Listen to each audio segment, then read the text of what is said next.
오늘 시편 80편은 어제 시편 79편과 마찬가지로 아주 마지막에 이 절망 가운데 부르는 하나님의 노래입니다. 어떤 절망입니까? 나라가 망한 것이죠.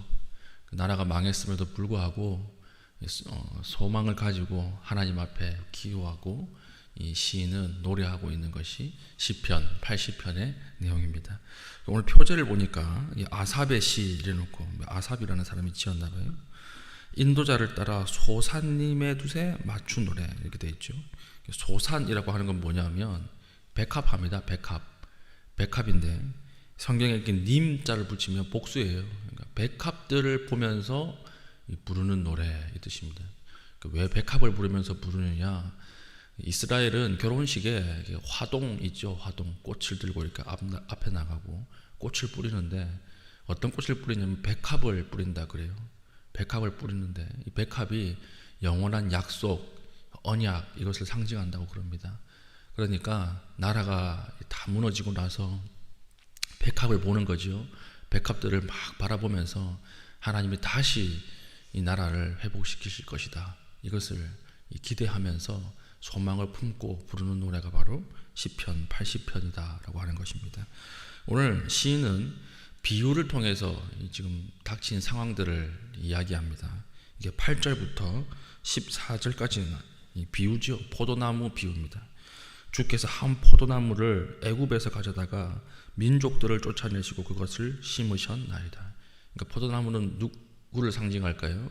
이스라엘을 상징하는 거죠. 애굽에서 하나님이 이스라엘을 옮기셔가지고 민족들을 쫓아내시고 했는데, 이건 가나안 7족속을 이야기하는 거겠죠. 가나안에 하나님이 아주 귀하게 심고 가꾸셨습니다. 그러니까 하나님이 보호하시고 물 주고 가꾸니까 이 포도나무가 얼마나 잘 자랐겠어요. 보니까 10절, 그 그늘이 산들을 가리고 그 가지는 하나님의 백향목 같으며. 포도나무인데 백향목이라고 하는 것은 가장 큰 나무 아닙니까? 기둥과 같은 나무, 이 나무들처럼 잘 자랐다라고 하는 것입니다. 11절, 그 가지가 바다까지 뻗고 넝쿨이 강까지 미쳤거든. 그러니까 엄청나게 극상품으로 자랐다라고 하는 거죠.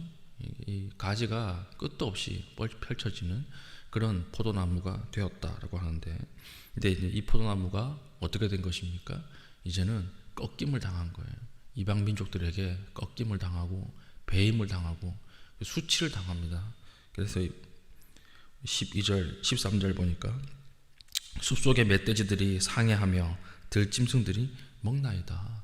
이제는 하나님의 보호하심이 사라져 버리니까 이제는 온갖 이방의 짐승 같은 국가들이 와서 하나님의 포도나무를 다 해파해 버리는 거예요. 해파해 버리고. 그러니까 14절, 하나님 구하옵나니 돌아오소서 그러잖아요. 돌아오소서. 하나님이 이제 떠나갔다라고 하는 것이 상징하는 거죠. 하나님이 떠나가고 하나님의 보호가 사라지니까 이방이 강해져서 밀려 들어오는 것입니다. 그래서 완전히 이스라엘, 하나님의 나라는 패망하게 되고 우리는 고통 가운데 있습니다, 이렇게 이야기를 합니다. 그러면서 첫 1절부터 3절까지는 하나님에 대한 도움으로 시작을 하죠. 하나님 도와주십시오. 도와주셔야 됩니다. 이 극심한 어려움 가운데 있습니다. 고통 가운데 있습니다. 이렇게 이야기를 하면서 시작을 하는 것입니다. 우리도 극심한 절망과 어려움 가운데 들어가지 않습니까? 하나님께서 다 우리가 잘 되기를 원하시죠. 행복하기를 원하시죠. 그런데 하나님께서 우리를 큰 터널과 절망 가운데 몰아넣는 때가 있습니다. 아픔 가운데 몰아넣는 때가 반드시 있다는 것입니다. 어저께 우리 살폈죠. 모든 사람에게 다 절망이 와요. 우리가 한평생 살면서 기쁜 일만 있다, 그렇지 않습니다. 누구에게나 어둠은 오고 밤은 오고 절망적인 일들이 오게 된다라고 하는 것입니다. 하나님께서 왜 우리를 이런 절망의 자리, 고통의 한가운데로 몰아넣으실까요? 시인은 오늘 뭐라고 이야기하냐면 4절 보십시오.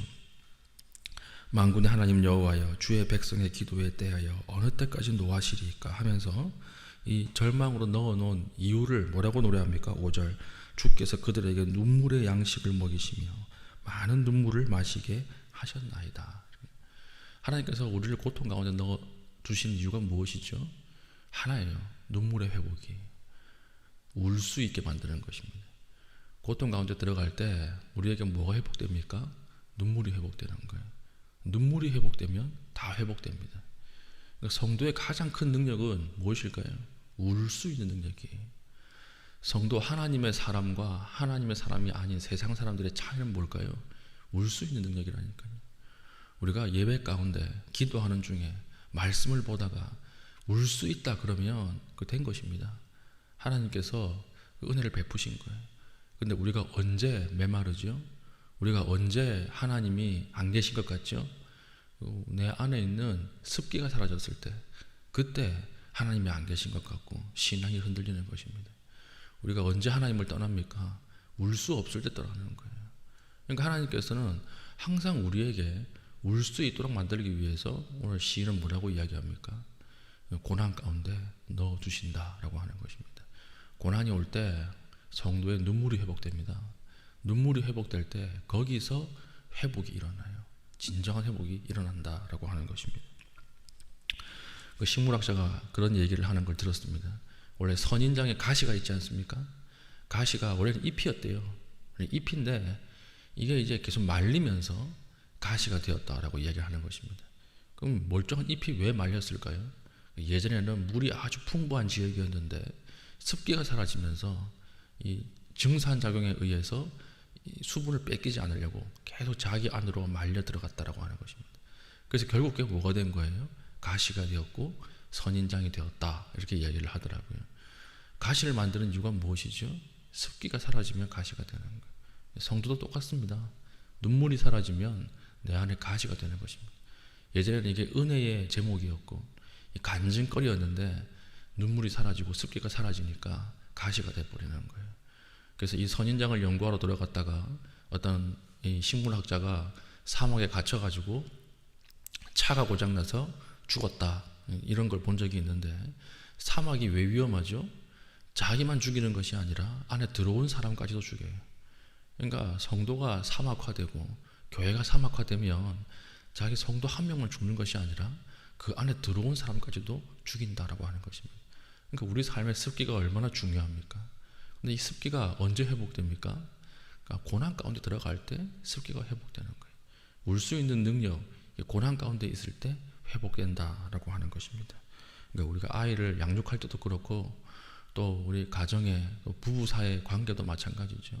서로가 서로를 향해서 윽박지른다고 해결되는 것이 아닙니다. 다른 사람에게 실망한다 그래서 뭐 해결되는 게 아니에요. 아버지 학교 이렇게 하는 거 보니까 그 아버지 학교 교육의 최종 목표가 무엇입니까? 그러니까 울리는 거래요. 울리는 거. 아버지들이 울면 끝난대요. 남자들의 마음이 얼마나 강팍합니까? 굉장히 움직이지 않잖아요. 아주 메말라 있잖아요. 그런데 아버지들이 언제 변하느냐? 울 때 변한답니다. 울 때. 울고 나면 완전히 사람이 다른 사람이 돼버린대요. 이걸 울게 하기 위해서 아버지 학교를 한다, 이런 얘기를 들은 적이 있습니다. 운다라고 하는 것은 하나님의 임재의 방식입니다. 우리 우는 능력을 회복시키기 위해서 하나님이 우리를 아주 어려운 고난 가운데 몰아넣는 것입니다. 그러므로 고난이 있으십니까? 우십시오. 덮어놓고 우십시오. 그럼 하나님의 은혜가 임할 것입니다. 고난 가운데 울지 않고 끝까지 버티지 마시고 우십시오. 울면 하나님이 은혜를 베푸신다라고 하는 것입니다. 그러니까 울면서 잠잠하게 하나님의 도움을 구하면 돼요. 울면서 그 자리에 그대로 앉아 있으면 되는 것입니다. 이게 무엇입니까? 17절, 주의 오른쪽에 있는 자 곧 주를 위해 힘있게 하신 인자에게 주의 손을 얹으소서. 울고 있는 우리 위에 하나님 손을 얹어 주십시오, 이렇게 이야기하죠. 그리고 18절 하반절 보니까 우리를 소생하게 하소서. 울고 있는 우리에게 하나님 소생할 수 있는 은혜를 주십시오. 우리가 주의 이름을 부르리이다. 19절 만군의 하나님 여호와여, 우리를 돌이켜 주시고 주의 얼굴의 광채를 우리에게 비춰 주소서. 우리가 구원을 얻으리이다. 주님의 얼굴을 보는 것도 누구에게 임하는 것입니까? 우는 자에게 하나님이 주의 얼굴을 보내어 주신다라고 하는 것이죠. 울면 된다는 거예요. 오늘 우리가 눈물 흘리지 못하는 부분이 있습니까? 눈물이 말라버린 부분이 있습니까? 이 눈물이 회복되길 원합니다. 자녀를 보면서 눈물이 회복되길 바라고, 이 땅의 교회를 보면서 눈물이 회복되기를 원하고, 그리고 우리 남편을 보면서, 아내를 보면서 눈물이 회복될 수 있는 믿음의 신실한 주의 백성 되기를 축복합니다. 아멘. 자, 기도하겠습니다. 삶이 어려운 가운데 있더라도 주님을 의지하게 하시고 하나님 울 수 있는 능력 허락하여 주시옵소서. 하나님, 이곳에서 충분히 울고 하나님의 은혜를 가지고 돌아가기를 원합니다. 하나님 은혜를 베풀어 주시옵소서. 기도하신 이후에 개인적인 기도 제목을 가지고 기도하시고 자유롭게 돌아가시겠습니다.